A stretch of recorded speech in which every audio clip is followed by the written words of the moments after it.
In the middle of the millionaire's party, the nanny heard cries coming from inside the wall. Upon touching the spot, she discovered a living child, the millionaire's son, hidden among the bricks. The stepmother appeared, smiling, but her voice concealed a veiled threat. Without proof but full of courage, the nanny interrupted the party and exposed the truth before everyone. And what the millionaire did is shocking.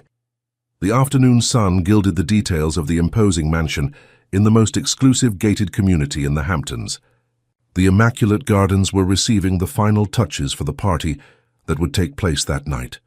The 50th birthday of Richard Sterling, a businessman known for his powerful connections and a fortune built in real estate development. Rose had just finished tidying the room of Leo, Richard's 10-year-old son. The nanny, at 45 with 20 of those years dedicated to that family, knew every corner of the mansion, every habit of its residents, every silent secret the walls kept. She was a simple woman with calloused hands and a watchful eye who had been there for Leo's entire life since his birth. "Rose, have you seen my sketchbook?" asked Leo, entering the room. The boy with almond-shaped eyes and dark hair carried the gentleness of his mother, who had passed away 3 years ago. "It's in the second drawer of your desk, where you always keep it," Rose answered with the familiarity of someone who knew the small details of the boy's life. Leo ran to the drawer, grabbed the sketchbook, and sat on the edge of the bed. Rose noticed his worried expression. "Is something wrong, my little one?" The boy hesitated, distractedly scribbling on a blank page. "Helena said I'm not supposed to come down to the party tonight," he mumbled without looking up. "She said it's a party for grown-ups, that I'll just be in the way." Rose felt a tightness in her chest. Helena, Richard's new wife, had entered that house like a perfumed whirlwind less than a year ago. At 32, with her studied beauty and strategic smiles, she had won over the widower in a matter of months. To the outside world, she was the devoted stepmother, the perfect wife, the exemplary socialite. But Rose, in the silence of her position, observed what others did not see. "Does your father know about this?" "Dad said I could stay until 9, Leo replied, his voice dropping to a whisper. "But Helena told me later that he changed his mind." Rose straightened the bedsheet, giving herself a moment for her irritation to dissipate before she answered. "I'll check on that with your father later, all right?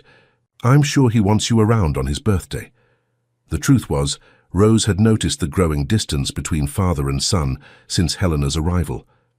Richard, once a present father despite his busy schedule, now seemed constantly distracted, as if he existed in a parallel reality created by Helena, a reality where Leo occupied less and less space.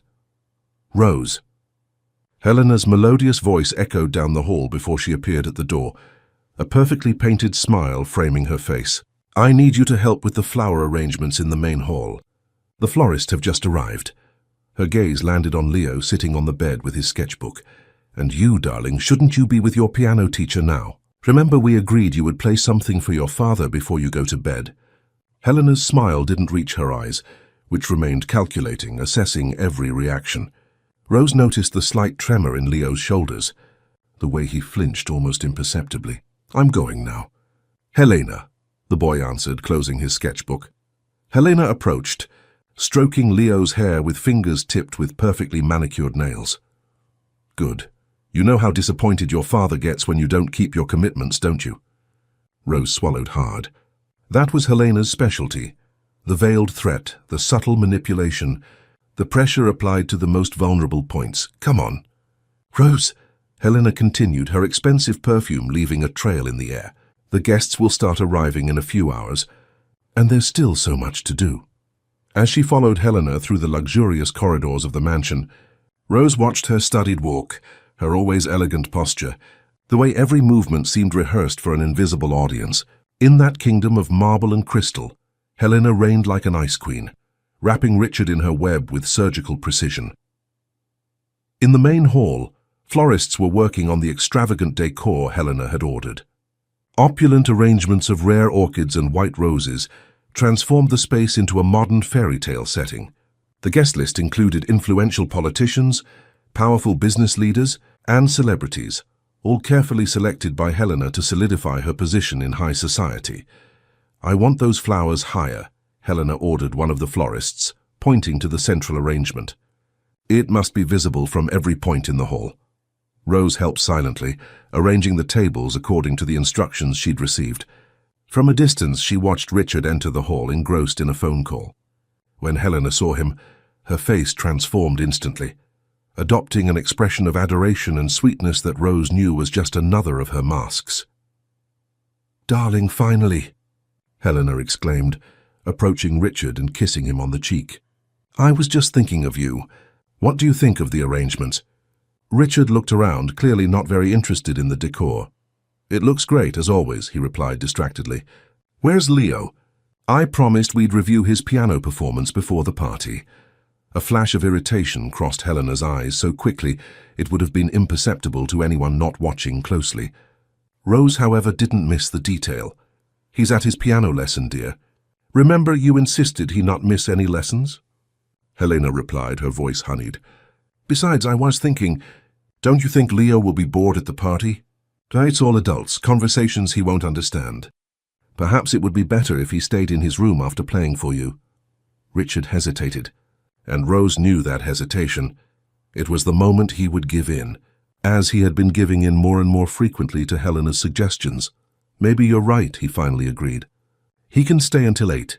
Play a song for me, and then you can ask Rose to stay with him in his room." Rose felt a pang of disappointment. The Richard she had known for so many years would never have allowed his son to be excluded from an important moment like this.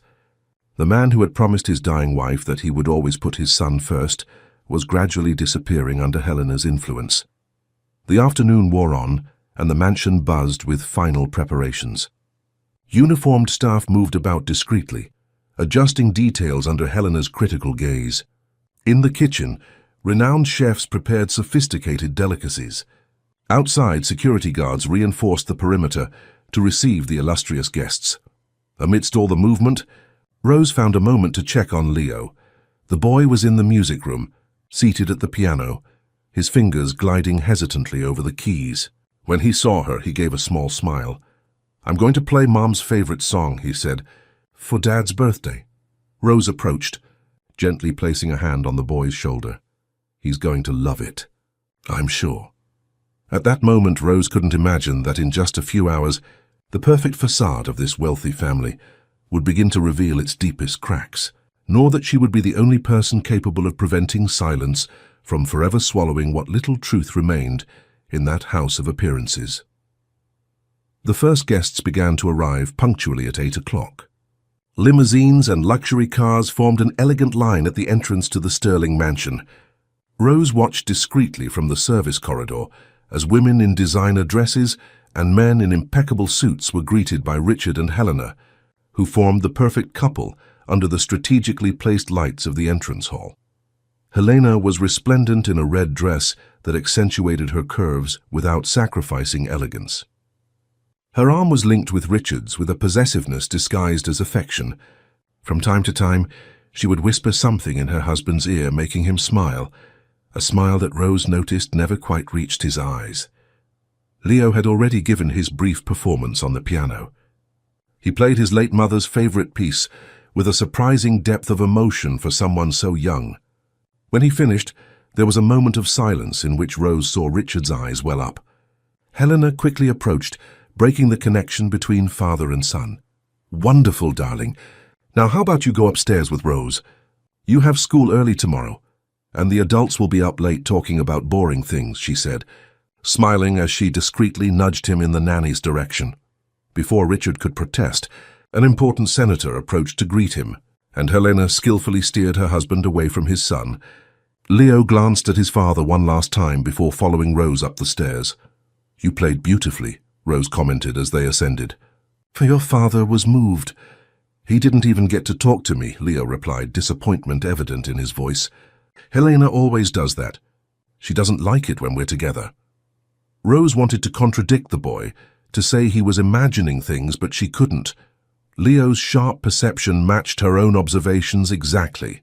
Instead, she gave his shoulder a gentle squeeze. "Your father loves you very much, Leo. Sometimes adults get distracted by other things." When they reached his room, Leo asked to draw for a little while before bed. Rose agreed, setting up the desk for him. While the boy drew, She quietly put away the clothes he had scattered earlier. "What are you drawing?" she asked after a few minutes of silence. Leo hesitated before turning the sketchbook to show her. It was a dark drawing for a child, a female figure with long dark hair and an exaggerated, almost grotesque smile was holding hands with a male figure. Off to the side, a small silhouette watched the scene. "It's Helena, Dad. And me," Leo explained with a naturalness that contrasted with the unease the drawing provoked. "Why are you so far away from them in the drawing?" Rose asked gently. "Because that's how it is in real life," he answered, returning to his scribbling. "Helena wants to be alone with Dad. She said that when I'm not here anymore, she'll finally be happy." An alarm went off in Rose's mind. "When you're not here anymore?" What did she mean by that, Leo? The boy shrugged as if commenting on the weather. "She says that when Dad isn't listening, that I'm just like Mom, that I remind him of Mom and that it bothers her." He paused, adding more dark details to the drawing. "Yesterday, she told Dad it would be better if I went to a boarding school in Europe." Rose felt a chill run down her spine. There was something predatory in the way Helena systematically isolated the boy, something too calculated to be just the jealousy of an insecure stepmother. "Leo, has Helena ever hurt you?" "Not with her hands," the boy replied after a moment of thought. "But she gets different when we're alone. She smiles differently. She looks different." He lifted his eyes from the drawing, meeting Rose's. "I'm scared of her, Rose." Those words, spoken with the sincerity only a child possesses, confirmed the suspicions Rose had been harboring for months. Helena wasn't just a vain woman who had captured a wealthy widower. There was something darker beneath the polished surface. "You don't have to be afraid while I'm here," Rose assured him, sitting beside the boy. "I promise I'll take care of you." After putting away the sketchbook, Leo asked Rose to read him a story before bed, a ritual they had kept since he was very small. She chose an adventure book she knew was one of his favorites, but she noticed he seemed restless, frequently glancing at the door. "Is something wrong?" she asked, interrupting the story. "Can you lock the door?" Leo asked, his voice almost a whisper. "Helena sometimes comes into my room at night, when she thinks I'm asleep. She just stands there and watches me." "It's weird," Rose nodded, getting up to lock the door. The boy's request intensified her concern. What kind of woman snuck into her stepson's room just to watch him sleep? When Leo finally fell asleep, Rose remained by his side for a few more minutes, watching the boy's peaceful breathing. She promised herself she would be more vigilant. There was something very wrong in this house, something that went beyond Helena's daily petty cruelties. She decided to go downstairs to check on the party and to speak with Richard, if possible. As she descended the service stairs, she heard voices coming from one of the studies. The door was ajar, allowing fragments of the conversation to escape into the hallway. "We can't go on like this," Helena was saying, her voice stripped of the melodious tone she used in public. "As long as he's here, I'll never be anything more than a replacement." "He's my son," Richard replied, sounding exhausted. "What do you expect me to do?" "We've discussed this," Helena continued. "The boarding school in Switzerland is perfect. First-class education, a healthy environment far from this constant mourning you maintain in this house. He needs a fresh start, Richard. We need one. I can't just send him to another country." "Yes, you can, and you know it. You work all the time. You barely see him during the week. What difference would it make? And we could visit him on holidays." Rose moved closer to the door, trying to hear better. "The difference is that he would be alone, Helena. After everything he's already been through, he wouldn't be alone, he'd be at a school. And what about us? When do we get our chance to be a real family? There will always be her ghost between us as long as he's here, reminding everyone every minute of who came before me." There was a long silence, and then Richard's tired voice. "I'll think of something, all right? We have guests waiting now." Rose quickly drew back as she heard footsteps approaching the door. She hid in one of the service closets, her heart pounding. Through a small crack, she saw Helena exit first, followed by Richard seconds later. Her face had resumed the mask of the devoted wife, but her eyes remained cold, calculating. When the couple moved away toward the main hall, Rose emerged from her hiding place, her mind processing what she had just heard. Helena was determined to get rid of Leo, and Richard seemed increasingly weakened in his attempts to protect his son. Back in the hall, the party was in full swing. An orchestra played classical music, while waiters circulated with glasses of champagne and elaborate canapes. Rose kept to the shadows, watching Helena move among the guests like a social butterfly, her crystalline laugh occasionally echoing above the murmur of conversations. "How long have you worked for the Sterlings?" The voice startled Rose. Turning, she found a middle-aged man in an elegant suit, looking at her with gentle curiosity. 20 years, she replied, uncomfortable with the attention. "Mark Linden," he introduced himself, extending his hand. "I've been Richard's lawyer for almost as long as you've been here." Rose shook his hand briefly. "Rose," she replied simply. "You must have seen a lot in this house," Mark continued, his perceptive gaze analyzing her. "It's my job to see, not to comment," Rose answered diplomatically. Mark smiled, as if appreciating her discretion, a rare quality these days. He took a sip of his drink before continuing. "How is Leo handling all the changes?" The cautious question surprised Rose. There seemed to be genuine concern in the lawyer's voice. "He misses his father," she replied, choosing her words carefully.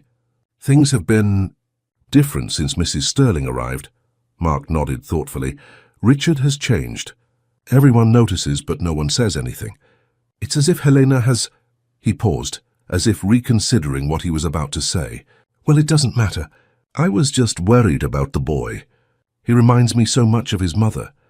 At that moment, Rose realized there might be an unexpected ally in this sea of smiling strangers. Someone who also watched, someone who also cared. "Mr. Linden, do you think—" But Rose couldn't finish her question. A loud crash followed by screams interrupted the music and conversations. All eyes turned to the entrance of the hall where Helena stood, her eyes wide in a theatrical expression of panic. "Richard! Richard!" she called, her voice trembling. "It's Leo. He's gone. His bed is empty." Genuine panic hit Rose like a cold wave. She had left the boy sleeping safely less than 20 minutes ago, with the door locked. How could he have disappeared? Richard ran to Helena, followed by several guests. Rose hurried forward as well, her heart racing. As she passed Helena, she caught something in her eyes that made her pause for an instant. There was no panic there, only a calculating, almost satisfied gleam. And then Rose knew, with a certainty that chilled her blood, that Helena had something to do with Leo's disappearance. This was not an accident or a coincidence. It was the beginning of something that had been meticulously planned. Chaos quickly descended upon the Sterling mansion. The elegant party transformed into a makeshift search operation, with guests abandoning their champagne glasses to help look for the missing boy. Richard, his face pale and his hands trembling, coordinated groups to check every corner of the property. Rose ran immediately to Leo's room, her heart hammering in her chest. The door she had locked was now unlocked, the bed empty just as Helena had announced. The boy's pajamas were tossed on the floor, and the slightly open window allowed the night wind to gently sway the curtains. "It doesn't make sense," she muttered to herself, checking under the bed and inside the closet. He was fast asleep. "Perhaps he went exploring while everyone was distracted by the party," suggested Helena, standing at the door. Her tone was one of concern, but her eyes did not convey the same feeling. "Children are unpredictable." Rose turned to face her, studying the woman's perfectly made-up face. "The door was locked when I left," Rose replied firmly. "And Leo wouldn't wake up and wander off alone in the middle of the night. He's afraid of the dark." A fleeting, cold smile crossed Helena's lips before she reassumed her expression of anguish. "Are you implying something, Rose? At this critical moment, when we should be joining forces?" Before Rose could answer, Richard appeared in the hallway, accompanied by 2 security guards. "Any sign of him?" he asked, his voice thick with worry. Helena immediately ran into her husband's arms, transforming into a fragile wife. "Nothing yet, darling." "I'm so worried." Why would he do this? Could he have been upset about not being part of the party anymore? Rose watched the flawless performance, noticing how Helena deftly redirected any potential blame away from herself, subtly implying that Richard himself might be responsible for his son's disappearance by excluding him from the celebration. "I'll check the back of the property," said one of the guards. "Maybe he went outside to see the stars. The boy mentioned earlier there was a meteor shower tonight. I would never let him go out alone at night," Rose protested, but her voice was drowned out by the growing commotion. As the guards moved away, Helena rested her head on Richard's shoulder, sobbing quietly. What if he ran away? What if someone took him? The gates were open for the guests. Rose saw the strategy, plant multiple alarming possibilities to distract Richard from the truth. And it was working. The businessman seemed completely lost, alternating between despair and guilt. "I'll check the rest of the house," Rose announced, determined to find Leo far from Helena's manipulative gaze. Over the next 2 hours, the mansion was turned upside down. The closest guests remained, helping with the search while the others discreetly departed. The police arrived and began questioning staff and guests. The initial suspicion was a possible runaway or, in the worst-case scenario, a kidnapping, given the family's wealth. Rose, however, held a different theory. Something about Helena's reaction. The perfect timing of the disappearance, just when the party was at its peak and she could make a dramatic announcement, didn't seem like a coincidence. While the police worked, Rose decided to recheck the less frequented corridors of the mansion. The house was old, despite luxurious renovations, and had passages and areas that were rarely used. Leo knew many of them, as they used to play hide-and-seek on rainy afternoons. It was in the west wing, a remote area connecting the main wing to the old library, that Rose heard something. She stopped, holding her breath, and strained her ears. In the near-absolute silence, she distinguished a faint sound, something like a distant scratching, or perhaps a very weak moan. She followed the sound, which seemed to be coming from behind a large, imposing painting, a portrait of Richard's late wife, Leo's mother. The portrait had been moved to this little-used corridor at Helena's request, who had argued that looking at the past every day wouldn't help anyone move on. Rose approached the painting, placing her ear against the adjacent wall. The sound was clearer here, a soft, rhythmic scratching, as if someone were trying to get attention without making too much noise. "Leo?" she whispered, tapping lightly on the wall. "Leo, are you in there?" The scratching stopped for a moment, followed by a muffled sound that could have been a response.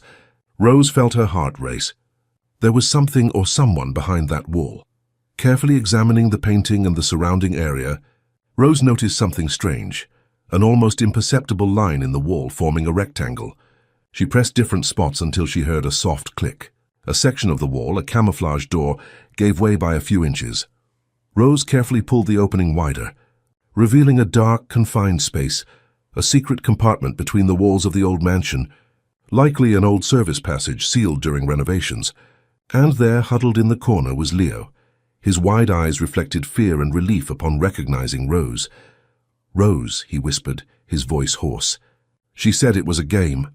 Rose knelt, extending her arms to the boy, who immediately threw himself into her embrace. He was trembling, and Rose could feel the dampness of tears on his shirt. "Who, Leo?" "Who said it was a game?" "Helena," the boy answered between stifled sobs. "She came into my room and said she had a surprise, a secret place to show me. She said it was a special hiding spot that no one knew about, and that we could play a trick on Dad." Rose felt a mixture of rage and confirmation of her suspicions. "Why didn't you call for help?" she asked gently, pulling back to examine the boy's pale face. "She said it was part of the game to stay quiet. That Dad would come look for me and it would be a big surprise." Leo paused, swallowing hard. But then she locked the hidden door and left. "I was scared to yell. What if no one heard me?" The calculated cruelty of the act made Rose shudder. Helena had deliberately locked a child in a dark, confined space, knowing Leo's fear of the dark. "We're getting you out of here right now," Rose said, helping the boy out of the compartment. "Your father has been looking all over for you."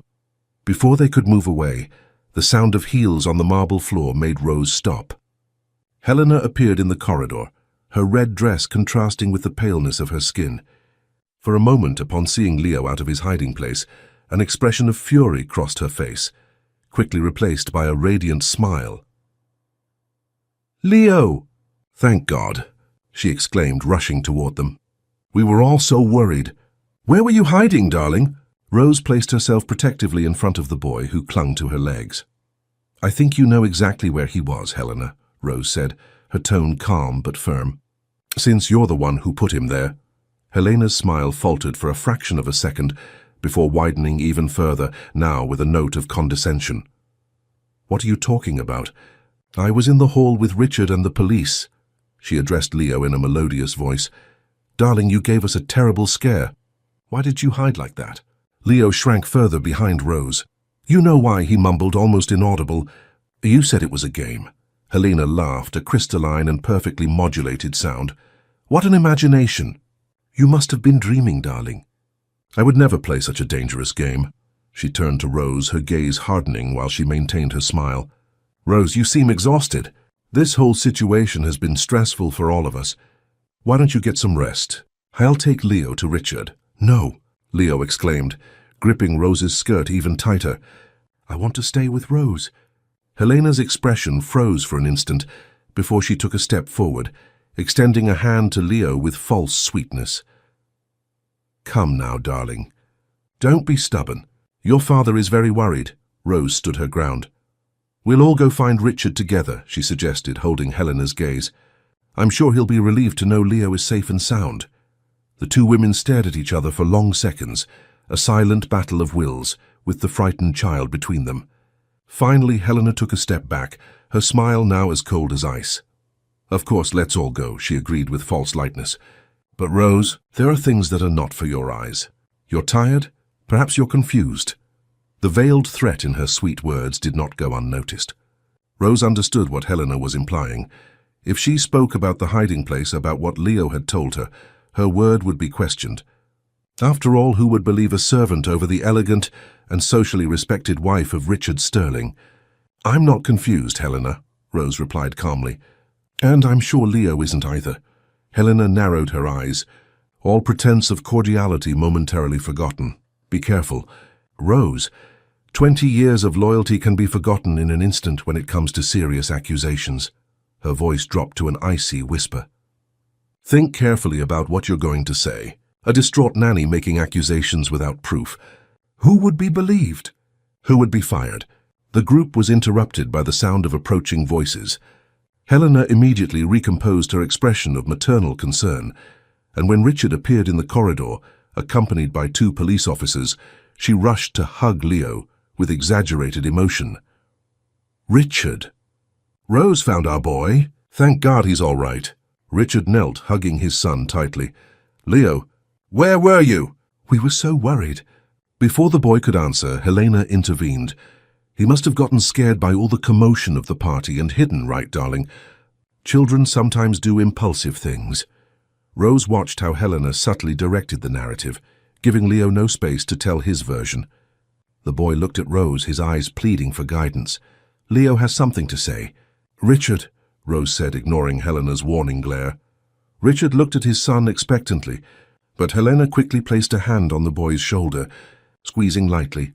He's exhausted, poor thing. There will be plenty of time for explanations tomorrow. Right now he needs a warm bath and a good night's sleep, don't you think? Leo looked from Helena to his father, then to Rose. His small face showed the internal conflict, the truth he wanted to tell, and the fear of what would happen if he did. He began, but feeling the grip of Helena's fingers on his shoulder, he hesitated. I was hiding, he finally concluded, lowering his eyes. Rose realized that tonight's battle was lost. Helena had once again managed to control the situation, but the war was just beginning, and Rose would not let Leo face his stepmother's calculated manipulation alone. As Helena led Richard and Leo back to the main hall, she cast one last look at Rose, a look of triumph mixed with a warning. At that moment, Rose understood that her position in the Sterling house, her livelihood and her reputation were in jeopardy. But she also understood something more important. She was the only protection Leo had against Helena's growing toxic influence on his family. The morning after the party, a heavy silence hung over the Sterling mansion. The staff moved like shadows through the corridors, clearing away the last traces of the interrupted celebration. The incident with Leo had been officially classified as a scare, a boy who had decided to hide during his father's party. Case closed for the outside world, but not for Rose. She had spent the night on vigil, sitting in a chair beside Leo's bed. The boy had slept restlessly, waking up several times from nightmares. In one of those moments, he had grabbed Rose's hand with surprising strength. Don't let her take me again, he had whispered, his eyes wide in the darkness. I won't, Rose had promised, stroking his hair until he fell back asleep. Now, while Leo had breakfast in the kitchen, under the supervision of the cook, Olivia, Rose took the opportunity to better examine the corridor where she had found the boy. In the daylight, the secret passage was almost imperceptible, a work of meticulous engineering that could only have been planned by someone who knew the house's structure well. Looking for something, Rose? Mark Linden's voice startled her. The family lawyer seemed to have appeared out of nowhere, impeccable in his suit even at this hour of the morning. "Mr. Linden," Rose greeted, trying to hide her surprise.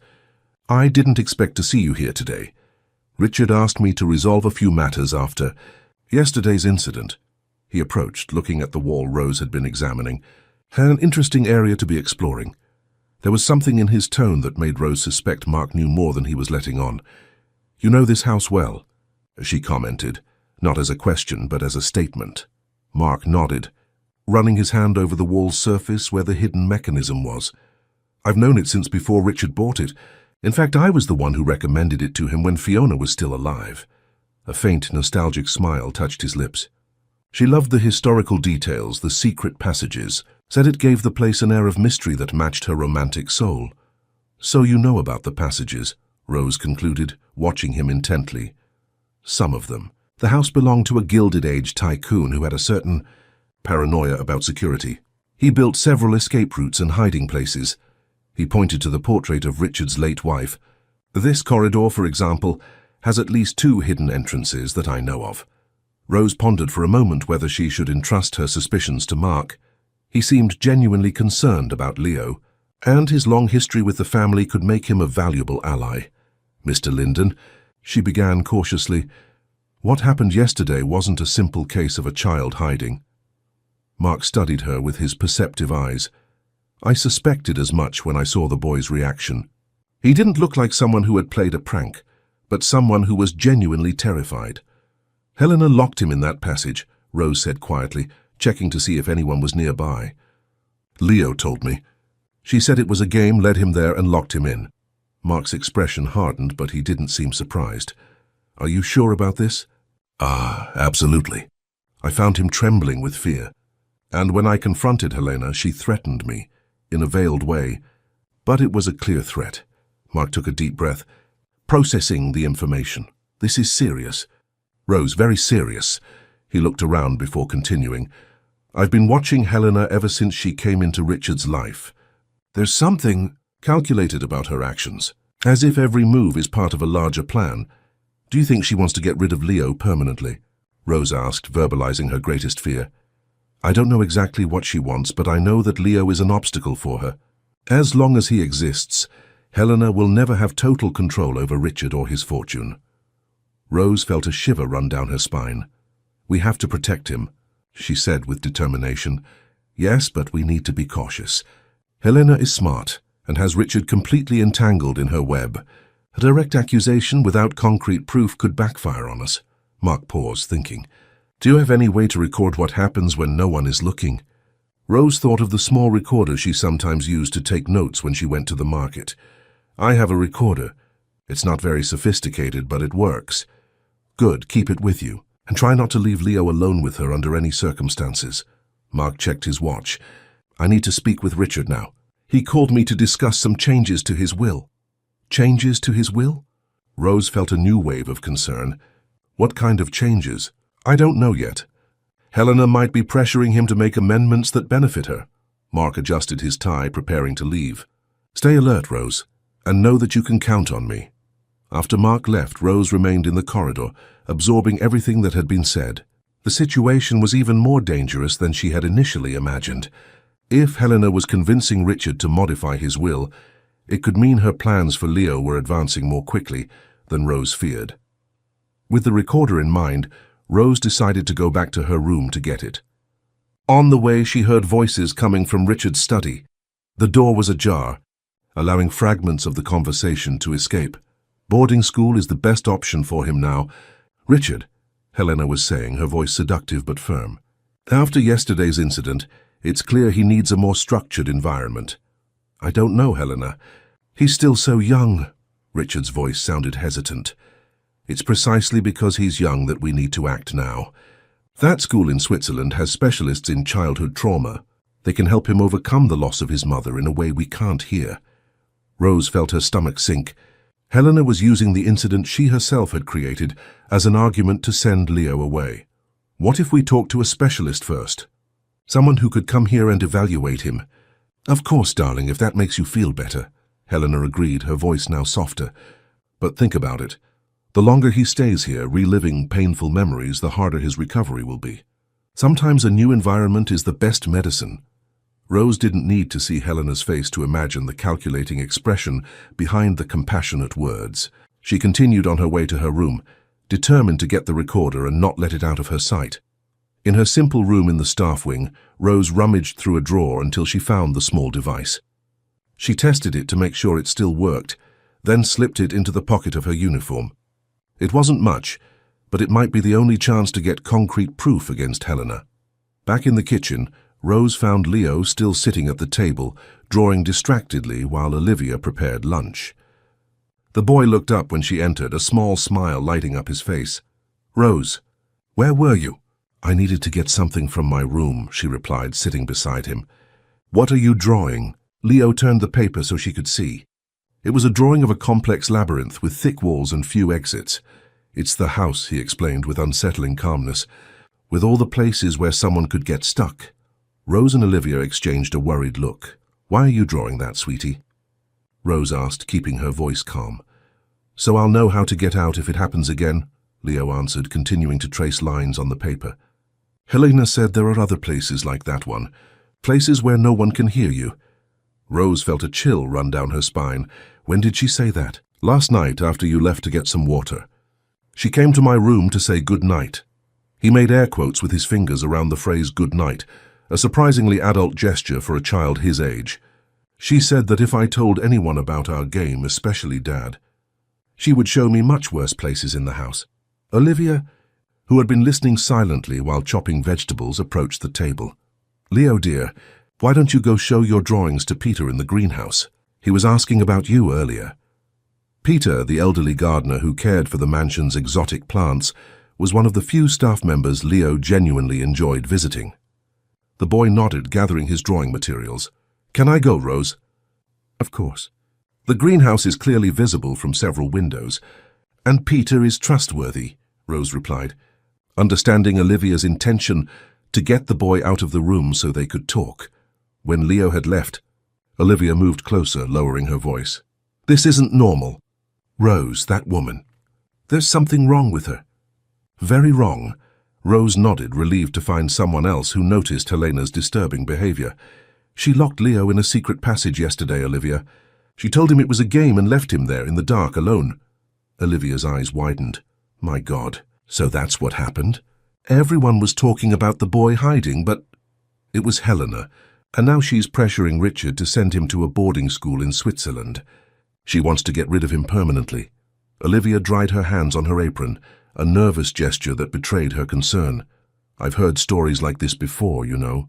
Young women who marry rich men and then—" The sound of heels in the corridor cut their conversation short. Olivia quickly returned to her vegetables, while Rose picked up a dish towel and began drying some utensils, as if they were merely going about their domestic chores. Helena entered the kitchen with her usual elegance, wearing a casual but clearly expensive dress. Her gaze swept the room until it landed on Rose. "Ah, there you are," she said with a smile that didn't reach her eyes.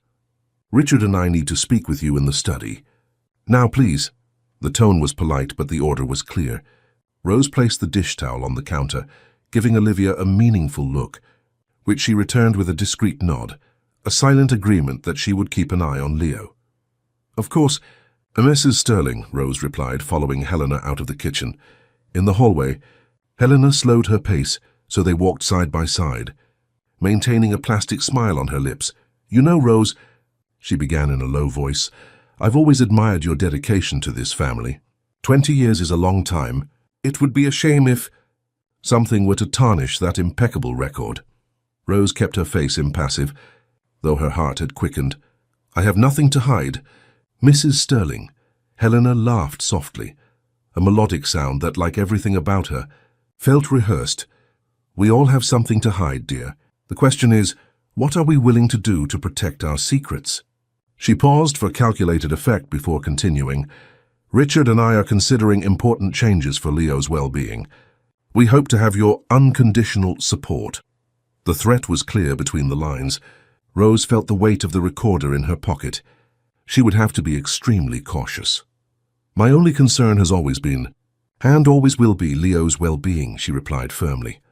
Helena stopped abruptly, her smile vanishing for an instant as she stared at Rose with cold eyes. Then we understand each other, she said, the smile returning like a well-fitted mask.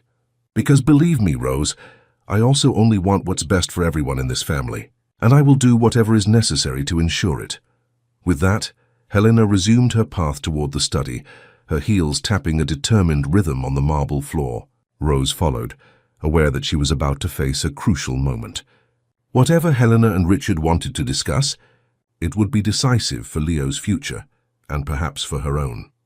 In Richard's study, the air conditioning kept the room pleasantly cool, a stark contrast to the tension that hung between those present. Richard sat behind his imposing mahogany desk, his weary face betraying a sleepless night. Helena positioned herself strategically beside him, a hand resting gently on his shoulder, a seemingly affectionate gesture that Rose interpreted as a form of control. "Rose, thank you for coming," Richard began, indicating a chair in front of him. "We want to talk about Leo." Rose sat, keeping her back straight and her hands folded in her lap. Beneath her uniform, she could feel the recorder pressed against her skin, a small security in the midst of this minefield. "As we all know," Richard continued, "yesterday's incident was disturbing. Leo gave us a terrible fright, and it raised some important concerns," Helena added softly, "about his emotional state." Rose remained silent, observing the dynamic between the couple. Helena didn't speak like a subordinate offering opinions, but like someone conducting the conversation through Richard, a skilled ventriloquist with his puppet. "We consulted a specialist this morning," Richard said, sliding a folder across the desk. "Dr. Victor Miller, a renowned child psychologist." Rose doubted any genuine consultation had occurred. There hadn't been enough time since the incident, and Richard hadn't mentioned bringing a specialist to the house. Helena was clearly orchestrating everything behind the scenes. "And what did the doctor recommend?" Rose asked, keeping her tone neutral.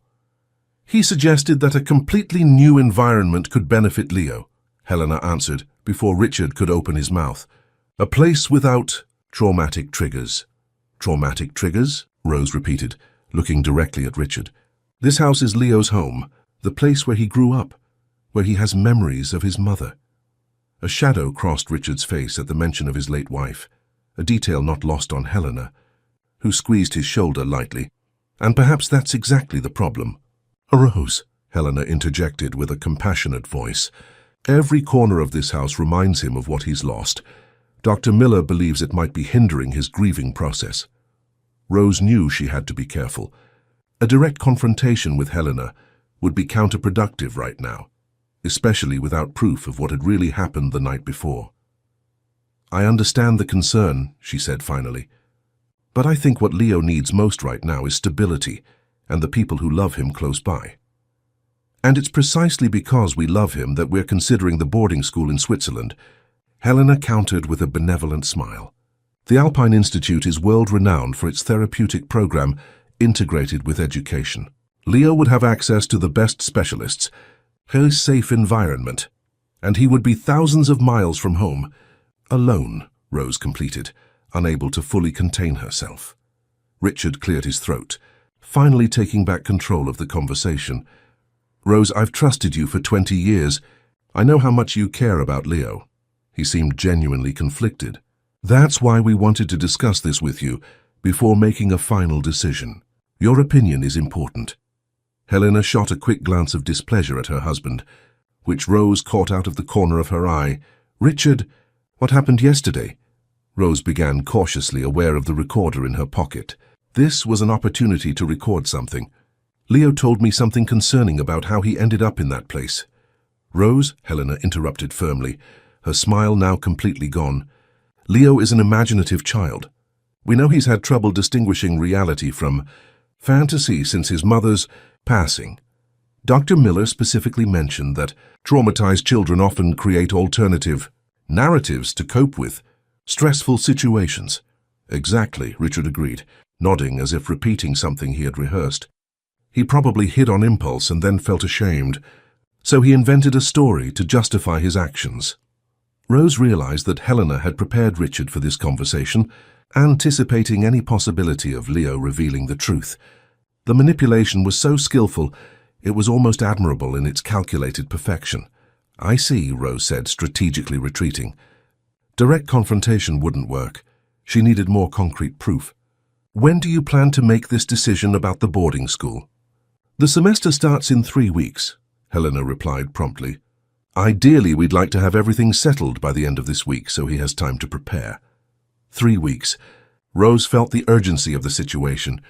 If Helena managed to send Leo to Switzerland, the boy would be completely at the mercy of her influence, with no one to protect him or witness her methods. "It's a very important decision," Rose commented. "Perhaps it would be good for Leo to visit the school first, get to know the environment." "Unfortunately, there's no time for that," Helena answered quickly. "But I've prepared an informational video to show him.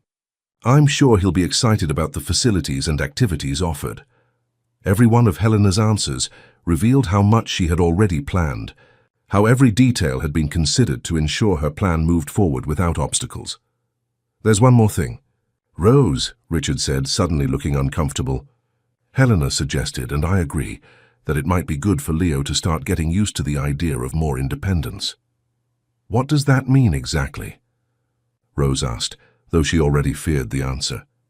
"It means," Helena interjected with her melodious voice, "that your constant presence might be reinforcing Leo's emotional dependency. Dr. Miller recommended that he spend more time developing autonomy. In practical terms," Richard continued, avoiding Rose's direct gaze, "we'd like you to reduce the time you spend with him. Helena will take on more responsibilities as his stepmother to create a stronger bond before he leaves." Rose felt as if the air had been sucked out of her lungs. Helena was systematically removing every layer of protection around Leo.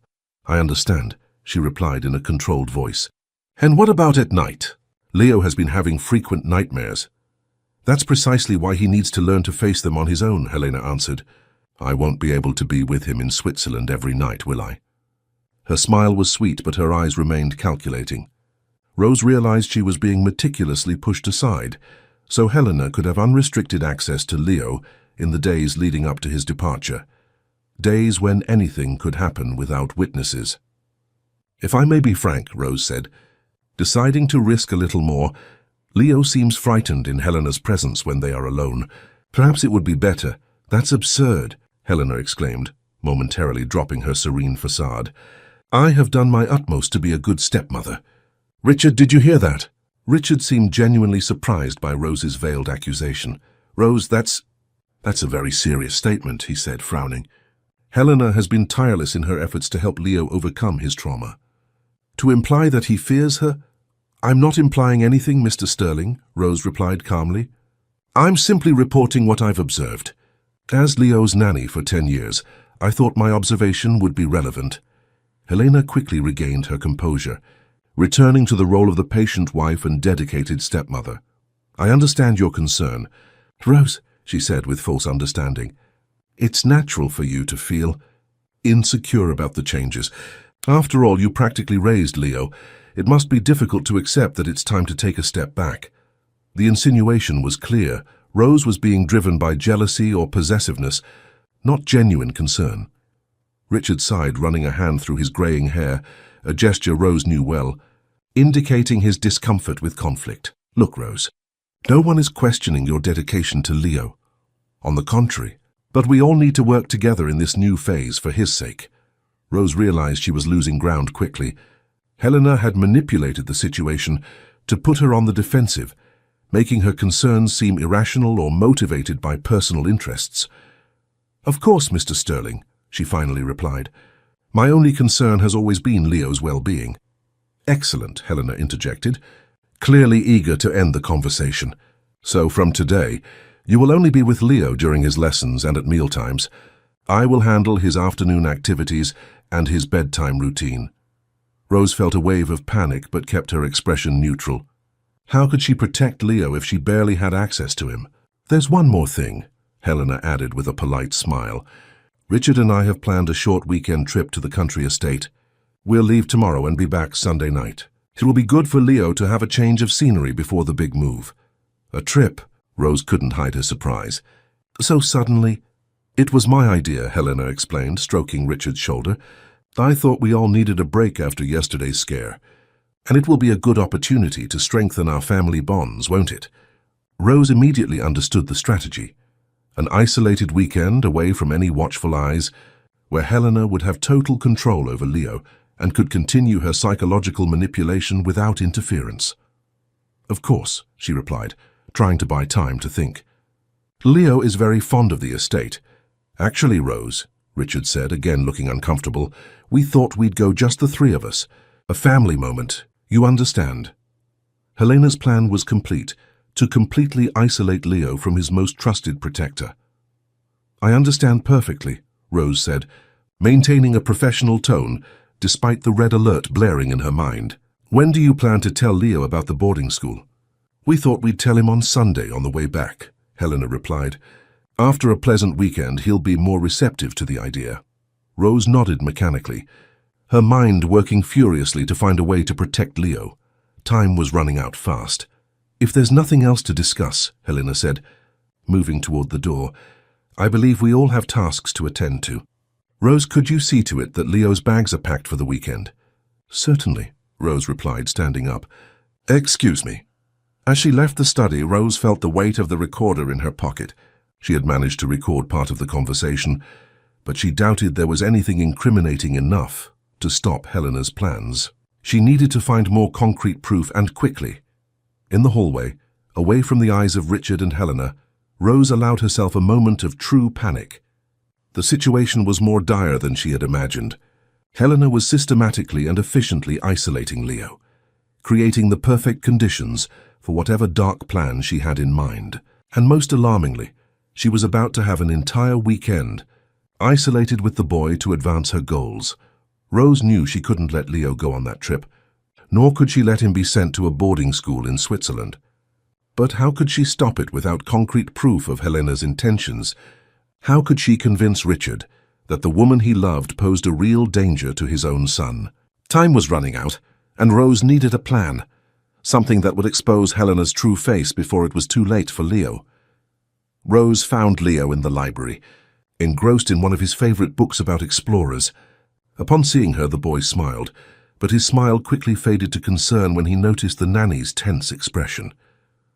"What happened, Rose? You have that look." "What look?" she asked, trying to soften her expression as she sat beside him.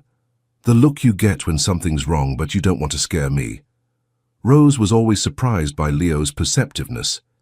For a 10-year-old, his ability to read people was remarkable, a talent inherited from his mother, Fiona, whom Richard used to describe as intuitively connected to others' emotions. "Leo," Rose began, choosing her words carefully, "your father and Helena are planning a trip to the country estate tomorrow." "The three of us?" he asked, already guessing the answer. "You, your father, and Helena," Rose confirmed. "They want to spend some family time together." Leo slowly closed the book, his small face taking on an expression far too serious for his age. "You're not going then," he concluded. It wasn't a question. "No, sweetie, not this time." The boy was silent for a moment, absorbing the information. "It's a trap," he said finally, his voice so low Rose could barely hear it. "She wants to get me away from you. Like yesterday." Leo's frankness broke Rose's heart. He perfectly understood the danger Helena represented, but was caught in a web of adult manipulations he couldn't fight alone. "Leo, I need you to tell me exactly what happened last night," Rose asked, discreetly turning on the recorder in her pocket. "Every detail you can remember." Leo glanced nervously at the library door before he began to speak. "I was sleeping when Helena came into my room. She was different, smiling, but not like she smiles when other people are around. It was a cold smile." He paused, searching for the right words. "She said she had a special surprise, a secret place to show me, and that it would be our secret." Weren't you scared to go with her? Rose asked gently. I was, Leo admitted. But she said if I didn't go, she'd tell Dad I had stolen things from his study, and that he'd be so angry he'd send me to a boarding school. His eyes filled with tears. I didn't steal anything, Rose, I swear. I know, sweetie, Rose assured him, holding his hand. Go on. She took me down the dark hallway to the portrait of Mom. She said there was a secret behind it, a place Mom had prepared for me before. He swallowed hard. Before she left. I was confused because Mom had never told me about it, but Helena opened the wall and said I should go inside to find the present. Rose felt her heart clench with every word from Leo. Helena's cruelty in using the memory of his late mother to manipulate the boy was almost unbearable to hear. When I went in, it was very dark. I asked where the present was, and she said, "This is the surprise," and closed the door. I heard her laughing softly on the other side, and then... Silence. Leo's voice trembled. I yelled. I pounded on the door, but the walls were too thick. No one could hear me. How long were you in there, Leo? I'm not sure. It felt like a long time. I tried counting the seconds like you taught me to do when I'm nervous, but I lost count after 1,000. He looked at Rose with frightened eyes. She's going to do something worse at the estate, isn't she? That's why she doesn't want you to go. Leo's direct question put Rose in a difficult position. She didn't want to increase his fear. But she couldn't leave him unprotected either. I don't know what Helena is planning, Leo, but I promise I won't let anything bad happen to you. Rose gently squeezed the boy's hand. We need to be smart and careful. And most importantly, we need to make your father see who Helena really is. Dad doesn't believe me, Leo said sadly. He always says I'm making up stories when I talk about how Helena acts when we're alone. That's why we need proof, Rose explained, discreetly indicating the pocket with the recorder. I'm recording our conversation now, and that might help. But we need more. Leo nodded, understanding the seriousness of the situation. What should I do? For now, don't show that you suspect anything. If Helena asks about our conversation, just say we talked about the books you're reading. Rose quickly thought about the next steps. And if she tries to take you somewhere alone, make an excuse to stay near other people. Say you're feeling sick, or that you need to use the restroom. What about the trip to the estate? Do I have to go? Rose considered the options. Preventing the trip would be ideal, but how could she do that without raising suspicion? I'll think of something by tomorrow, she promised. Maybe we can make you suddenly get sick. At that moment, the sound of heels in the corridor made them both fall silent instantly. Rose turned off the recorder seconds before Helena entered the library, impeccable in a navy blue dress that accentuated her light eyes. Ah, here you are, she said with her rehearsed smile. Leo, darling, we need to buy a few things for our trip to the estate. I thought we could go to the mall together. Just the two of us. The look of panic Leo shot Rose lasted only an instant before the boy recomposed his expression. I'd rather stay and read if you don't mind, he replied politely. I'm at the most interesting part of the book. Helena's smile faltered for a fraction of a second. Don't be silly, dear. Books can wait. We can stop for ice cream afterward. What do you say? Rose intervened softly. I'm sorry, Mrs. Sterling, but Leo has his math lesson in 40 minutes. His tutor, Alan, should be on his way. Helena shot Rose a cold glare, her mask of kindness momentarily forgotten. I think an afternoon of shopping with his stepmother is more important than a lesson that can be rescheduled. Don't you agree, Rose? Her tone was soft but carried a clear threat. Unfortunately, Rose replied firmly, it was Mr. Sterling who insisted that Leo's lessons not be interrupted this week, especially math, since he's been falling behind. It was a lie, of course, but Rose knew Helena would hesitate to contradict a direct order from Richard, especially one related to Leo's education, a subject on which his father was particularly inflexible. Helena narrowed her eyes, clearly suspicious but with no grounds to argue. Very well, she said finally. We'll go after the lesson then. I'll be in my room, Leo. Come find me as soon as you're finished with your tutor. When Helena left, Leo let out a sigh of relief so deep it seemed he had been holding his breath the entire time. Thank you, he whispered to Rose. She was going to take me somewhere, I know it. There's no math lesson today, is there? He asked after a moment. No, Rose confirmed, but we're going to have to pretend there is. I'm going to call Alan and ask him to come over urgently. He's always liked you and will understand the situation. The rest of the day passed in a state of restrained tension. Rose managed to contact Alan, a young mathematician who tutored Leo 3 times a week. Without going into compromising details, she explained that they needed to keep Leo occupied and supervised for the afternoon, away from Helena. Alan, who had always been observant enough to notice the strange dynamic between Leo and his stepmother, readily agreed, arriving in record time with extra material for a full review.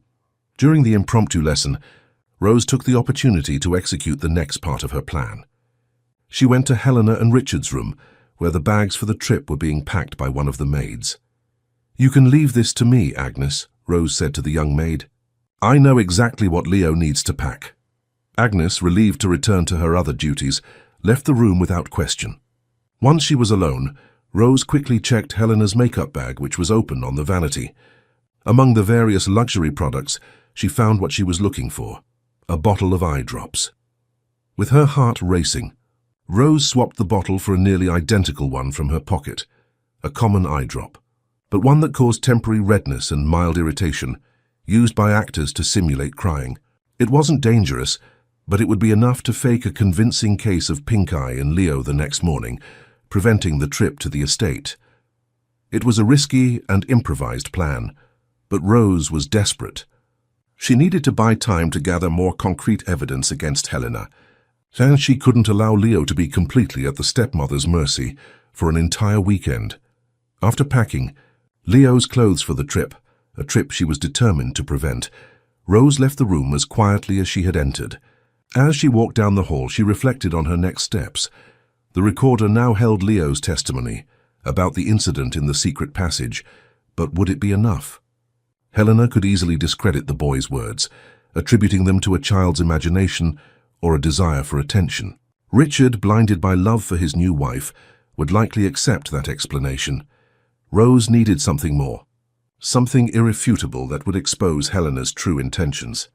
At the end of the hall, she found Mark Linden leaving Richard's study. The lawyer looked worried, his usually composed face now marked with lines of tension. "Mr. Linden," Rose called, quickening her pace to catch up with him.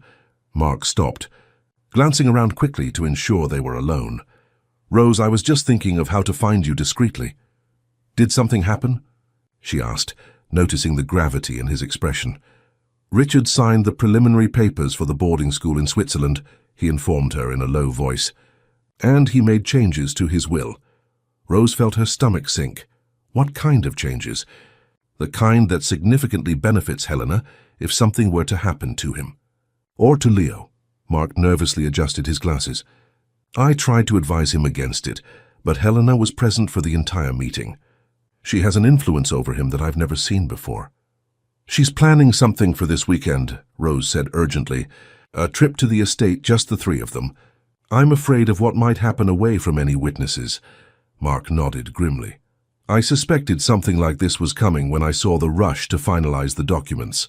He hesitated before adding, "Rose, there's something about Helena I discovered recently. Something Richard is completely unaware of." "What is it?" Rose asked, feeling that they might finally have an advantage.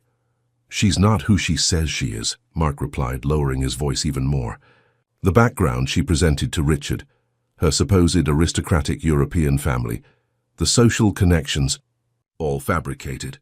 "I hired a private investigator when I started to suspect her intentions, and he found that Helena has had at least 3 different identities in the last 10 years. And in each case she got close to wealthy men, recently widowed or divorced." Rose tried to process the information. "And what happened to these men?" Mark's gaze darkened. 2 of them suffered suspicious accidents. The 3rd lost everything in disastrous business deals, she advised, and ended up having a severe emotional breakdown. "My God," Rose whispered, the gravity of the situation hitting her with full force. "She's a predator." "Precisely," Mark confirmed. "And now she has Richard exactly where she wants him, emotionally dependent, legally vulnerable, and about to remove the only obstacle between her and his fortune." "Leo," Rose concluded, a chill running down her spine. "We need to act fast." "Rose, I have some of the evidence with me, but it's not enough for immediate legal intervention. If we could delay this trip somehow. I'm already working on that, Rose assured him.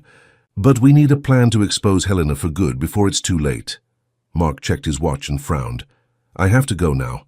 Helena has scheduled a meeting with the family accountant in half an hour, and I need to be there. He took a small card from his pocket and discreetly handed it to Rose. My personal number. Call me any time, day or night, if the situation gets worse. Rose pocketed the card, feeling simultaneously relieved to have an ally and terrified by the confirmation of her worst suspicions. Helena wasn't just a controlling stepmother. She was an experienced criminal, methodically setting up her next strike, and Leo was directly in her path. Night fell on the Sterling mansion, bringing with it a deceptive quiet. In Leo's room, Rose applied 2 drops of the special eye solution to the boy's eyes, which he blinked rapidly as the mild irritation set in. It stings a little, he said, carefully rubbing his eyes. That's normal, Rose assured him. By morning, your eyes will be red and swollen enough to convince your father to cancel the trip. But don't worry, the effect wears off completely in 24 hours. Leo nodded, trusting Rose's plan completely. She tucked the covers around him, trying to convey a sense of security she didn't fully feel. I tried to talk to Dad about Helena today, Leo confessed in a low voice. I told him I didn't want to go to the estate with just them. Rose felt a pang in her chest. What did he say? Oh, that I was being unfair to Helena, that she only wants what's best for our family. Leo's voice trembled slightly. And then he said I should stop making up stories about her, that it could damage relationships. As if I was lying, Rose. Rose sat on the edge of the bed, gently holding the boy's hand. Your father is confused right now, Leo. Helena has a special way of making people believe her. It's not his fault. What if he never believes me? Leo asked, his eyes already beginning to show signs of the irritation from the eye drops. What if he lets her send me away? That's not going to happen, Rose promised with a firmness she hoped she could deliver on. Mark and I are working to show your father the truth. We just need a little more time. After Leo finally fell asleep, Rose kept a vigilant watch by his side. She didn't trust Helena not to try some maneuver during the night. Around 11 o'clock, her fears were confirmed when the bedroom door opened silently. Rose, sitting in the dim light of a corner armchair, remained motionless as Helena snuck into the room. The woman approached Leo's bed, watching him sleep. There was something unsettling in her posture. It was not the gaze of a concerned stepmother, but the cold calculation of someone assessing an obstacle. He's not alone, Rose said finally, her voice breaking the silence. Helena spun around, placing a hand on her chest in feigned surprise. Rose, you startled me. I just came to check if he was sleeping well. Her smile didn't reach her eyes. Shouldn't you be in your own room at this hour? Leo had nightmares, Rose replied calmly, standing up. I asked Mr. Sterling for permission to stay with him tonight. It was a lie, of course, but Rose gambled that Helena wouldn't risk checking with Richard so late. Such admirable dedication, Helena commented, her tone bordering on sarcasm. But I'm afraid this might be feeding Leo's emotional dependency. As we discussed earlier, it's important for him to learn to deal with his fears on his own. Nightmares aren't just fears. Mrs. Sterling, Rose replied, keeping her voice low so as not to wake Leo. They are responses to real trauma. For a moment, the two women faced each in the dimness of the room. The only sound, the soft breathing of Leo. It was a silent battle of wills, the protector versus the predator. You know, Rose, Helena said finally, adjusting the silk robe she wore, I've always wondered why you never built a life of your own. 20 years taking care of someone else's child. Don't you feel like you've missed out on something? The attempt to hit her personally was transparent, but Rose wouldn't rise to the bait. My life is exactly as I've chosen it to be, she replied simply. And Leo is family to me. Family, Helena repeated, a cold smile curving her lips. What an interesting concept. So fluid, so malleable. She took a step toward the door before adding, I hope you're ready to let him go when the time comes. Because it will come, Rose, sooner than you think. When the door closed behind Helena, Rose let out a breath she hadn't realized she was holding. The threat in Helena's words was undeniable. Time was running out. In the morning, as planned, Leo woke up with red, swollen eyes. involuntary tears streaming down his cheeks. "It hurts," he murmured, keeping his eyes half closed against the light. "I know, sweetie," Rose replied, feeling a pang of guilt for causing him discomfort, even knowing it was to protect him. "Let's go show your father now." Richard was having breakfast on the veranda when Rose arrived with Leo. Helena had not yet come down, which was perfect for her plan. "My God, Leo!" Richard exclaimed upon seeing the state of his son's eyes. "What happened?" "He woke up like this," Rose explained, gently holding the boy's shoulders. "It looks like a bad case of pink eye. I've already set out the medicine, but the doctor always recommends complete rest for at least 48 hours to prevent it from spreading."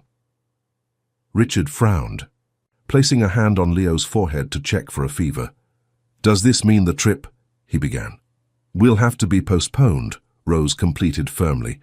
"Pink eye is highly contagious, and the environment at the estate, with dust and pollen, would only make his condition worse." The businessman sighed, clearly disappointed. Helena is not going to like this. She planned everything so carefully. At that moment, as if summoned by the mention of her name, Helena appeared on the veranda, radiant in an elegant outfit clearly chosen for the trip. "Good morning, family."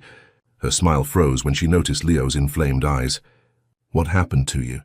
"Pink eye," Richard answered before Rose could speak. "It looks like we'll have to postpone our trip, darling." Helena narrowed her eyes, looking from Leo to Rose with evident suspicion. "What an unfortunate coincidence," she commented, approaching to examine Leo's eyes. "Let me see more closely, dear." Leo instinctively pulled back, partially hiding behind Rose. "It hurts in the light," he mumbled. Helena shot Rose a piercing look, as if she could read her intentions. "Perhaps we should call Dr. Aaron to examine him properly," she suggested with false concern. "It could be something more serious." "There's no need to bother the doctor for pink eye," Rose replied quickly. "We've been through this before. 2 days of rest, antibiotic eye drops, and cold compresses will solve the problem." Helena didn't look convinced, but Richard intervened. "Rose is right. There's no cause for alarm. We can reschedule the trip for next weekend." He turned to Helena with a conciliatory smile. "It might even be for the best. I have a few loose ends at the office I could tie up today." The effort it took Helena to maintain her mask of the understanding wife as her plan crumbled was visible. "Of course, darling," she finally replied, stroking Richard's arm. "Leo's health comes first, always." For the rest of the morning, Rose kept Leo in his room, applying cold compresses to his eyes to ease the discomfort. The boy endured it all stoically, understanding the importance of the charade. "Helena is furious, isn't she?" he asked at one point. "Probably," Rose admitted, changing the compress. "But this gives us time to gather more evidence against her. How are we going to do that?" Leo's voice revealed a mix of fear and determination that broke Rose's heart. "Mark is working on it," she replied. "And I have a few ideas too. The important thing is that we managed to keep you from being alone with her this weekend." In the early afternoon, Rose left Leo resting under Olivia's care to secretly meet with Mark, who had asked to see her urgently. They arranged to meet at a small cafe 3 blocks from the mansion, a discreet place where they were unlikely to run into acquaintances. Mark was already waiting at a table in the back when she arrived. His usually composed face showed clear signs of worry. "Did you manage to stop the trip?" he asked as soon as Rose sat down. "For now," she confirmed. "Leo has a convenient case of pink eye that requires rest." Mark nodded, understanding the strategy. "Good, but that only buys us a short window. The investigator I hired found more information on Helena, and it's even more disturbing than we imagined." He slid a discreet folder across the table. Rose opened it carefully, finding photographs of Helena or someone who looked very much like her, in different guises, accompanied by different men. "Christina Holt, Tiana Vega, Elise Moreau," Mark listed, pointing to different images, all aliases she used over the last 15 years. In each case, the pattern is the same. She gets close to wealthy men, recently widowed or divorced, often with children. She wins their trust, isolates them from friends and family, and then— "The accidents," Rose completed, a knot forming in her stomach. "Exactly. Nothing that could be directly linked to her, of course." She's meticulous. "A seemingly natural stroke. A car accident on a wet road. An emotional breakdown followed by severe self-harm. Rose studied the photos, recognizing the same calculating eyes, the same rehearsed smile she knew so well, just framed by different hair and clothes. And the children? What happened to them? Mark hesitated, which alarmed Rose even more. Two were sent to distant boarding schools shortly before the accidents involving their fathers. They lost contact with family, were placed under Helena's legal guardianship for a brief period before she disappeared with the family's money. The third, he paused, visibly disturbed. The third, a boy about Leo's age, disappeared mysteriously days before his father's emotional collapse. He was considered a runaway for a time until... Until what? Rose insisted, her heart hammering in her chest. Until the father, in a moment of lucidity during his breakdown, claimed his wife had done something to the boy. No one believed him, of course. He was already mentally unstable, and Helena, or Diana, as she was called then, played the part of the wife devastated by the double tragedy perfectly. Rose closed the folder, unable to look at the images any longer. The story Mark was telling confirmed her worst fears. Helena wasn't just manipulative, she was potentially lethal. Richard and Leo are in real danger, she said, her voice almost failing. We need to go to the police immediately. It's not that simple, Mark replied, rubbing his tired eyes. We have no hard evidence linking Helena directly to any crime. Just circumstantial coincidences and behavioral patterns. The police would listen, but without concrete evidence. And Helena is extremely skilled at presenting herself as an innocent victim. So what do we do? Rose asked, despair threatening to overwhelm her.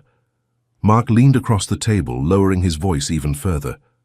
We need to catch her in the act. Provoke her somehow into revealing her true intentions where others can witness it. How? I've been thinking about this since yesterday. Mark took another envelope from the folder and handed it to Rose. In 3 days, Richard is hosting a charity gala at the mansion. All the important names in the city will be there. Helena, always eager for social recognition, will be at the center of attention. Rose opened the envelope, finding an elegant invitation to the gala. You want to confront her publicly during the party. Not confront her exactly, but create a situation where she exposes herself. Mark seemed to be choosing his words carefully. The investigator I hired managed to locate someone from her past, someone Helena believes can no longer testify against her. Who? The sister of one of her previous victims, a woman named Clara, who spent years trying to prove the involvement of Helena, then Diana Vega, in the tragedy that destroyed her family. Helena has never met her in person, but she knows Clara is a threat to her operations. And this Clara has agreed to help? More than that. She's been waiting years for an opportunity like this. Mark checked his watch nervously. The plan is this. Clara will attend the party as an anonymous donor. At a certain point, I'll introduce her to Helena as a potential business partner. The shock of seeing someone she believes could recognize her, someone connected to her criminal past, in an environment where her impeccable social image is crucial. You expect her to lose control, Rose concluded, understanding the strategy. Exactly. Helena maintains absolute control over her facade in planned situations, but confronted with a ghost from her past, at an event so important for her public image, it's risky, Rose observed. What if she simply keeps her composure? Or worse, what if she realizes it's a trap and decides to act against Leo before we can expose her? That's why we need your help, Rose. You know the house routine. You have access to Leo. We need to ensure he's protected throughout the entire process. Mark hesitated before adding, and ideally we'd need some preliminary proof, something that leaves Richard with at least a seed of doubt about Helena before the confrontation. Rose thought of the recorder in her pocket. With Leo's testimony about the incident in the secret passage, I have Leo's account on tape, she said. But as you noted, Helena can easily dismiss it as a child's imagination. Perhaps, Mark agreed. But if we could provoke her into saying or doing something incriminating, something we could capture as evidence. An idea began to form in Rose's mind. Dangerous. Risky but potentially effective. The secret passages, she said suddenly. Helena doesn't know that I know about all of them. If I could strategically place the recorder, perhaps during a private conversation between her and Richard. That would be too risky for you, Rose, Mark warned. If Helena finds out you're spying, It's a risk I have to take, Rose replied with determination. For Leo. Mark studied her for a moment, recognizing the resolve in her eyes. 3 days, he said finally. We have 3 days to gather enough evidence and prepare for the confrontation during the charity gala. After that, he didn't need to finish the sentence. They both knew what was at stake. Not just Richard's fortune, but potentially his and Leo's lives. When Rose left the cafe, the afternoon was already fading. The folder with the evidence of Helena's past was tucked safely in her bag. In her mind, she repeated like a mantra, 3 days. Just 3 days to unmask an experienced predator and protect the family she loved. On the horizon, dark clouds were gathering, a harbinger of the storm to come, both in the sky and at the Sterling mansion. The night of the charity gala arrived with dizzying speed. In the 3 days leading up to it, the Sterling mansion transformed into a silent battlefield where every move, every word, every glance carried hidden meaning. Helena, having recovered from the frustration of the cancelled trip, focused obsessively on the event preparations, determined to impress high society as the perfect hostess. Leo, now fully recovered from his fake pink eye, stayed close to Rose whenever possible. The boy had become surprisingly adept at avoiding being alone with Helena, inventing urgent school assignments or activities that required his nanny's supervision. Rose, for her part, performed a delicate ballet of surveillance and investigation. Following the plan she'd developed with Mark, she had strategically placed small recorders in key locations around the mansion, in Richard's study, the master suite, and one of the secret passages she knew Helena occasionally used for discreet movements through the house. The biggest discovery, however, came on the eve of the party. While organizing Leo's closet, under Helena's express orders to prepare clothes for an imminent trip, Rose found a folder hidden in the back of the stepmother's lingerie drawer. Among various documents were partially filled-out forms for the legal custody transfer of Leo, with Richard's signature already affixed to some of them, clear evidence that Helena was accelerating her plans to gain total control over the boy. Even more disturbing, among the documents was a life insurance policy in Richard's name for an astronomical sum with a single beneficiary, Helena. The policy was recent, its date coinciding with the period when Helena had started pushing for the trip to the country estate.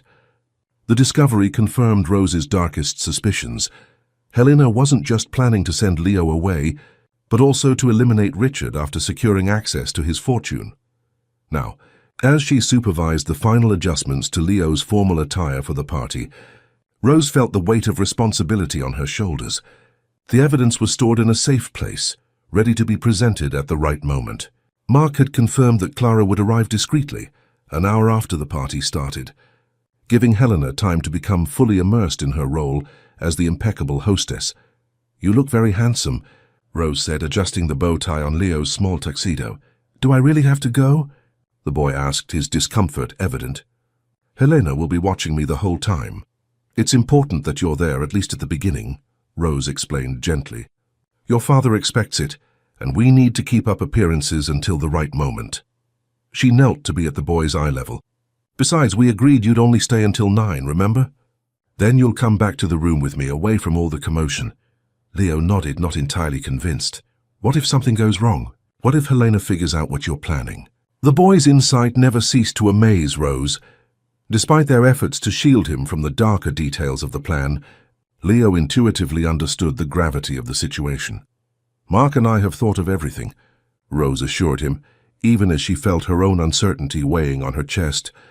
"The most important thing is that you are never alone with Helena, under any circumstances. If she tries to take you anywhere, find your father or me immediately." A light knock on the door interrupted them. Richard entered, elegant in his tuxedo, his graying hair carefully styled. For a moment, Rose glimpsed the man for whom she had harbored a quiet admiration for so many years, strong, principled, protective, before Helena's toxic influence began to transform him. "How are the preparations in here?" he asked, smiling at the sight of his formally dressed son. "Look at you, a real gentleman." Leo smiled shyly, momentarily buoyed by his father's approval. "Dad, I need to tell you something," the boy began, suddenly serious. Rose's heart quickened. They had agreed not to confront Richard before the planned moment at the party. "Leo," she warned softly. Richard looked from one to the other, intrigued.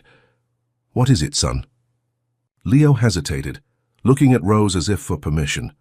She gave an imperceptible shake of her head, signaling that this was not the time. I just wanted to say I'm glad we didn't go to the estate," Leo improvised.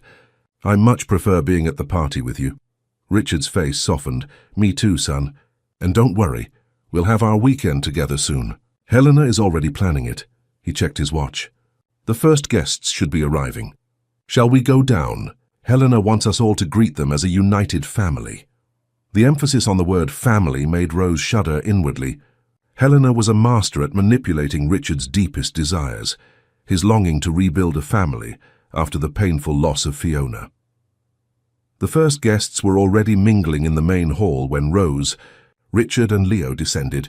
Helena awaited them at the foot of the staircase, stunning in a long sapphire satin gown that accentuated her slender figure. Discreet but visibly expensive jewelry completed the look, carefully crafted to project an image of understated elegance, the perfect wife of a powerful man. "Finally," she murmured with a tense smile as they approached. "I thought I'd have to greet the Carmichaels alone." Richard kissed her lightly on the cheek. "We're all here now," he replied, placing a protective hand on Leo's shoulder. "The complete family, just as you wanted." The look Helena shot Leo contained an icy glint that only Rose seemed to notice. "Perfect," Helena said, arranging everyone's position for the receiving line. "Leo, darling, stand between your father and me. Rose, could you stand a little to the side? We don't want to confuse the guests about who's who in the family." The jab was typical of Helena, subtly reasserting her position while diminishing Rose to the status of a mere employee. Richard, oblivious to the dynamic between the two women, just nodded distractedly, already greeting an approaching couple. The next 90 minutes were a parade of power, influence, and wealth. Politicians, business leaders, celebrities, and socialites circulated through the mansion's lavishly decorated halls, all gravitating at some point toward Richard and Helena. He, the powerful businessman, whose fortune funded countless projects. She, the stunning new wife who had captured the heart of high society's most eligible widower. Rose remained strategically positioned, always keeping Leo within sight. She occasionally checked her watch, aware that Clara should be arriving any moment. Mark was already present, talking discreetly with select guests, preparing the ground for what was to come. At 9 o'clock sharp, as planned, Rose approached to take Leo to his room. The boy looked exhausted from the effort of keeping up appearances among so many strangers. "Time to go up, Leo," she said gently. "It's getting late." Helena, who was chatting animatedly with the senator's wife, turned abruptly upon hearing this. "But so early," she protested with a forced smile. "The night has just begun, and several guests haven't even had a chance to greet our little man." "It was the arrangement, Helena," Richard replied, surprisingly firm. "Leo has school early tomorrow. Besides, this kind of event is tiring for a child." For a brief moment, Helena's mask faltered, a flash of irritation crossing her perfectly made-up face. But she quickly regained her composure, leaning down to kiss Leo's cheek. "Of course, darling. Rest well. Tomorrow we have a lot to talk about regarding that surprise I mentioned." Leo flinched slightly at Helena's touch, a movement almost imperceptible to most, but one Rose caught immediately. "What surprise?" Richard asked, curious. Helena smiled mysteriously. "Just some plans I have for the near future. Nothing to worry about now?" She turned to Rose, her gaze hardening slightly. "Rose, after you put Leo to bed, could you return to help with the guests? Olivia is a bit overwhelmed in the kitchen." It was an order disguised as a request, an attempt to keep Rose away from the party during the critical period that was approaching. Before Rose could reply, Mark approached the group, impeccable in his dark suit. "Richard, Helena," he greeted cordially. "Magnificent party, as always. Helena, I'd like to introduce you to someone very special when you have a moment, a potential donor for the foundation." Helena's immediate interest was predictable. Richard's charitable foundation, which she now co-chaired, was her passport to the social legitimacy she so craved. "Of course, Mark. Who is it?" "Mrs. Clara Linden, my distant cousin. She's just returned after years of living in Europe. She has considerable wealth, and a specific interest in children's causes. Rose noticed the momentary tension in Helena's shoulders upon hearing. The surname Linden, quickly masked by a radiant smile. A relative of yours. Why didn't you mention it before? I would love to meet her. She prefers to be discreet, Mark explained. She's just arrived. Should be in the main hall now. We could find her in, say, 15 minutes. That's enough time for Rose to settle Leo and return to the party, since you seem to need her. The look Helena shot Mark contained a poorly concealed irritation, but her smile remained intact. Perfect. I'll look forward to meeting her. As Rose led Leo up the stairs, she felt Helena's gaze fixed on her back, calculating, assessing. The plan was in motion, but the risk was growing exponentially. In his room, she helped Leo change from his formal suit into comfortable pajamas. Are you going back to the party? He asked, concern evident in his voice. I have to, Rose confirmed, sitting on the edge of his bed. Mark and Clara need me there, but Olivia will come stay with you, and the door will be locked from the inside.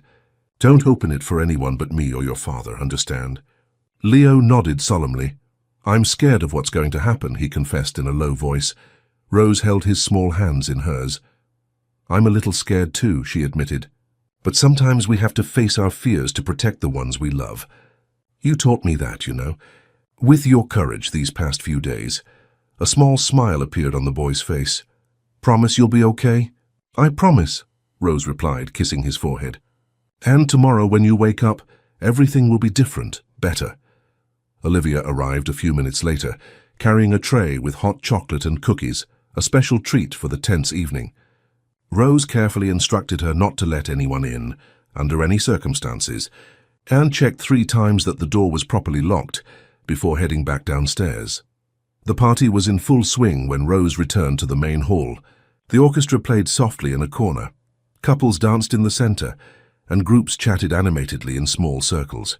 Helena moved about like a social butterfly, her crystalline laugh occasionally rising above the general murmur. Rose located Mark near the bar, talking to an elegant woman with dark hair pulled back in a severe bun. Even from a distance, Rose recognized the determination in the woman's eyes. That had to be Clara, the sister who had been seeking justice for years. Approaching discreetly, Rose positioned herself to observe without being immediately noticed. Mark saw her and gave a slight nod, signaling that everything was on track. Rose, he called as she drew near. I'd like to introduce you to Mrs. Clara Linden. The 2 women exchanged a meaningful handshake. Mark told me about your dedication to Leo, Clara said, her voice controlled but laden with restrained emotion. Thank you for helping to stop history from repeating itself. Rose nodded, feeling the weight of those words. Has Helena seen you yet? She asked in a low voice. Not yet, Mark replied, but the moment is approaching. Did you get Leo settled safely? Yes, Olivia is with him. The door is locked, and they have instructions not to open it for anyone but me or Richard. Clara took a deep breath, adjusting her posture. Let's end this once and for all, she said with determination. I've waited too long to see her face when she realizes her game is over. Mark discreetly raised a hand, signaling caution. Remember the plan. No direct confrontation at first. We need her to expose herself naturally. Clara nodded, though Rose could see it was costing the woman to contain years of accumulated anger. Mark checked his watch and made a subtle gesture to Richard, who was talking with some nearby guests. The businessman nodded back, indicating he would join them shortly. Helena's coming, Mark murmured, seeing the hostess approach across the hall. Rose felt her heart race. This was it. Years of manipulation, months of suspicion, days of meticulous planning, all converging on this moment. Helena approached with her graceful walk, the satin dress reflecting the light of the chandeliers as she moved among the guests. Her rehearsed smile was fixed in place, her eyes calculating every social interaction with pinpoint precision. "Mark, finally!" she exclaimed as she reached them. "I thought I was going to have to search the whole party for you." "Helena," Mark replied formally, "I'd like to introduce you to my cousin, Clara Linden." The 2 women faced each other. Helena's smile froze for an almost imperceptible fraction of a second before widening again. Her eyes quickly scanned Clara's face, searching for any sign of recognition. "It's a pleasure to meet you, Mrs. Linden," Helena said, extending her hand. "Mark mentioned your interest in our foundation."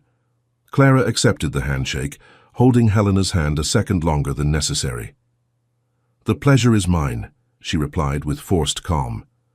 "I've been following your work with great interest." Something in the intonation, in the way Clara emphasized the word work, made Helena's mask waver slightly. "Really? How did you hear about the foundation?" Helena asked, maintaining her composure despite the growing tension in her posture. "Oh, not just the foundation," Clara replied with an enigmatic smile. "Your work in general. I have a special interest in behavioral patterns."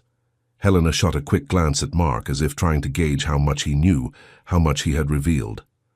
"Fascinating," she replied with false lightness. "And what is your field of work, Mrs. Linden?" "Investigation," Clara answered directly. "Especially cold cases. The ones that fall through the cracks of the system." Helena's face remained composed, but Rose, watching closely, noticed the slight tremor in her hands, the way her fingers squeezed the champagne flute with unnecessary force. At that moment, Richard joined the group, placing an arm affectionately around Helena's waist. "Mark, I see you've made the introductions," he commented with a warm smile for Clara. "Welcome to our home. And Mrs. Linden, any cousin of Mark's is practically family to us." "Family," Clara repeated, her gaze fixed on Helena. "A fascinating concept, isn't it?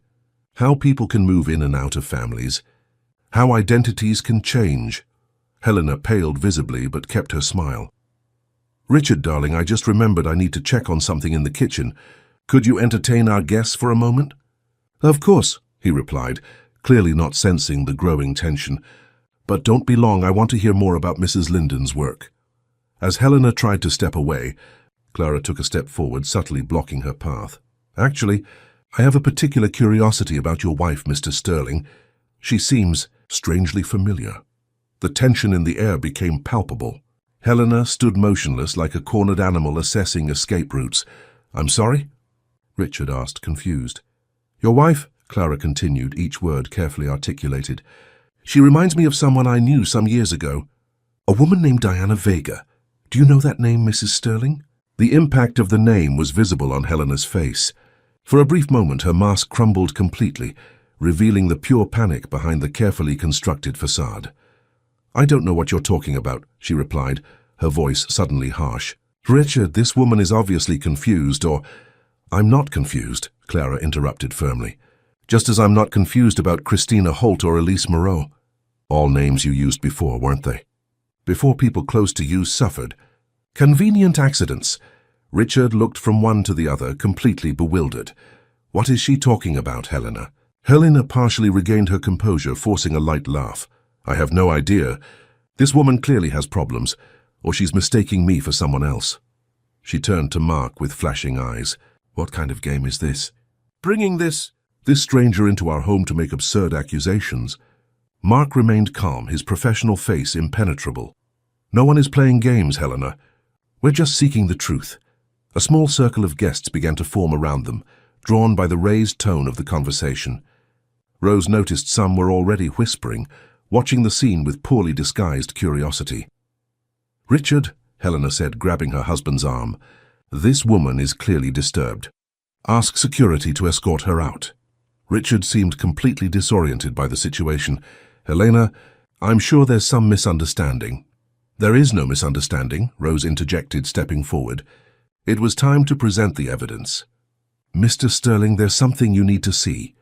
She pulled the envelope from her pocket, containing copies of the documents she had found in Helena's room, the custody transfer forms, the insurance policy. "What is this?" Richard asked, hesitantly accepting the envelope. "The truth about your wife," Rose replied firmly.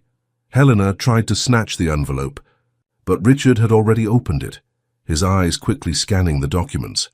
His expression shifted from confusion to shock, then to a rising anger.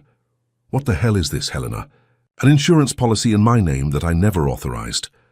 Custody documents for Leo partially signed?" He raised his eyes, staring at her in disbelief. "My signature. Did you forge my signature?" "Richard, I can explain," Helena began, her voice suddenly sweet, conciliatory. They're just precautions to protect our family if something happens. You're always so busy. I was just trying to take care of these details to spare you. Just like you took care of the details for your previous husbands, Clara asked, her voice cutting. Like you took care of my brother before he had that mysterious accident. Like you took care of my nephew before he disappeared.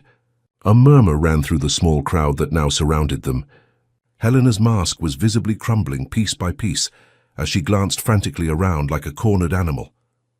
"This is absurd," she hissed, trying to maintain her composure. "A conspiracy to defame me. Richard, don't you see what they're doing? They're trying to tear us apart." Richard shook the documents in his hand. "And this? How do you explain this?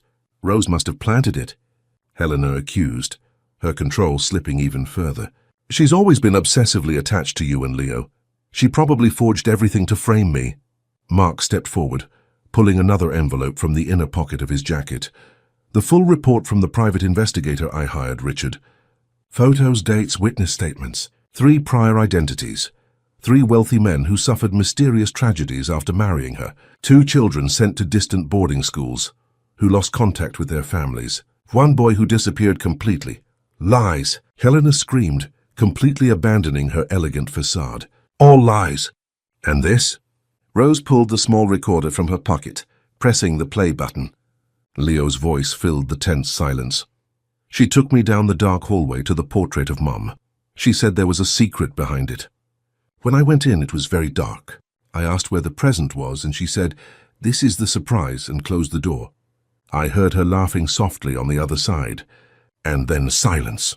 Helena lunged forward, trying to grab the recorder, but Richard seized her by the arm, his face contorted with the fury and pain of betrayal. "You locked my son in a secret passage. That's why he disappeared during the party." His voice trembled, understanding finally dawning. "What else have you done, Helena? What were you planning to do at the estate?" The silence that followed was deafening. Helena looked around, seeing the horrified stares, the whispers, the phones discreetly recording. Her carefully constructed reputation was collapsing before her eyes. "It was her," Helena whispered, pointing a trembling finger at Rose. "She wants to take my place. She always has. Ask anyone, she's obsessed with you and Leo." But the desperation in her voice, the raw hatred in her eyes betrayed her words. Richard took a step back, the horror plain on his face as he finally saw the true face of the woman he had brought into his home, near his son. "Security," he called, his voice now firm despite the shock. "Escort my wife to the study and keep her there until the police arrive." "The police?" Helena repeated, complete panic finally breaking through her facade. "You can't do this. I'm your wife. Everything I did was for us, for our family." As the security guards approached, Helena seemed to understand that her game was over. In a final desperate act, she threw herself toward Rose. You ruined everything." Mark and Richard acted simultaneously, restraining her before she could reach Rose. As the guards led her away, her screams echoed through the hall that was once filled with music and elegant conversation, now silenced by collective shock. The guests stared, stunned by the scene. Rose, exhausted by the confrontation, leaned against a nearby column for support. Mark immediately came to her side. "Are you all right?" She nodded, still processing what had just happened. "Leo," she said finally. "I need to check if Leo is safe." Richard, who was giving instructions to one of the guards, turned at the sound of his son's name. "I'm coming with you," he said, his face still pale with shock. "I need to see my son." As they climbed the stairs, leaving the growing buzz of the interrupted party behind them, Richard briefly took Rose's arm. "I should have seen it," he said, his voice choked with emotion. "I should have seen the signs." "She was very skilled," Rose replied softly. "An experienced manipulator. But you saw," he observed. "You always saw through her." Rose didn't answer. It wasn't a time for recriminations or blame, but for rebuilding. Helena would be investigated, possibly arrested. Her past crimes would come to light, bringing some measure of justice to Clara and other victims. But the most important thing now was Leo, protecting him, reassuring him, helping him rebuild a sense of security. When they reached his bedroom door, Richard hesitated, his hand on the knob. "Will he forgive me?" he asked in a low voice. "For not listening to him? For leaving him vulnerable? Rose looked at the man she had known for so many years, now broken by guilt but finally free from the manipulation that had blinded him. "He's your son," she replied simply. His love for you never wavered, even in the hardest moments. Richard nodded, taking a deep breath before knocking on the door. "Leo? Son, it's us. Everything's okay now." From the other side, they heard the sound of a key turning. The door opened, revealing Olivia's anxious face, and behind her, Leo, small, cautious, but with a glimmer of hope in his eyes. "Dad?" he asked hesitantly. Helena is gone," Richard replied, kneeling to be at his son's eye level, "and she's never coming back. I promise." For a long moment, father and son just looked at each other, years of unspoken fears, of doubts and uncertainties hanging between them. Then, with a choked sob, Leo threw himself into his father's arms, who held him tightly, as if afraid he might disappear if he let go. Rose stepped back discreetly, giving them the space they needed for this moment of reconnection. Olivia did the same, following her into the hallway. "Is it really over?" the cook asked in a low voice. Rose watched Richard and Leo embrace. The barriers Helena had erected finally crumbled. "Yes," she replied, feeling relief wash over her exhausted body. "It's over." Downstairs, the last of the guests were leaving the mansion, taking with them the scandal that would surely be the talk of social circles for weeks. The police would arrive soon to take statements and collect evidence. There would be investigations, interrogations, perhaps even trials. But in that moment, in the emotional embrace between father and son, Rose saw what truly mattered, the chance for a new beginning, the possibility of healing the invisible wounds Helena had inflicted. "The promise of better days ahead. What now?" Olivia whispered. Rose watched the scene for another moment before replying, "Now we rebuild, one day at a time." End of story. Dear listeners, we hope the story of Rose and the Sterling family has deeply touched your hearts. To continue this emotional journey, we've prepared a special playlist with equally captivating stories. You can find it here by clicking the link to your left. If you enjoyed this narrative about courage, protection, and new beginnings, don't forget to subscribe to our channel and leave a like on the video. Every day we bring you unique stories that explore the complexity of human relationships. Don't miss our upcoming content. We look forward to your comments.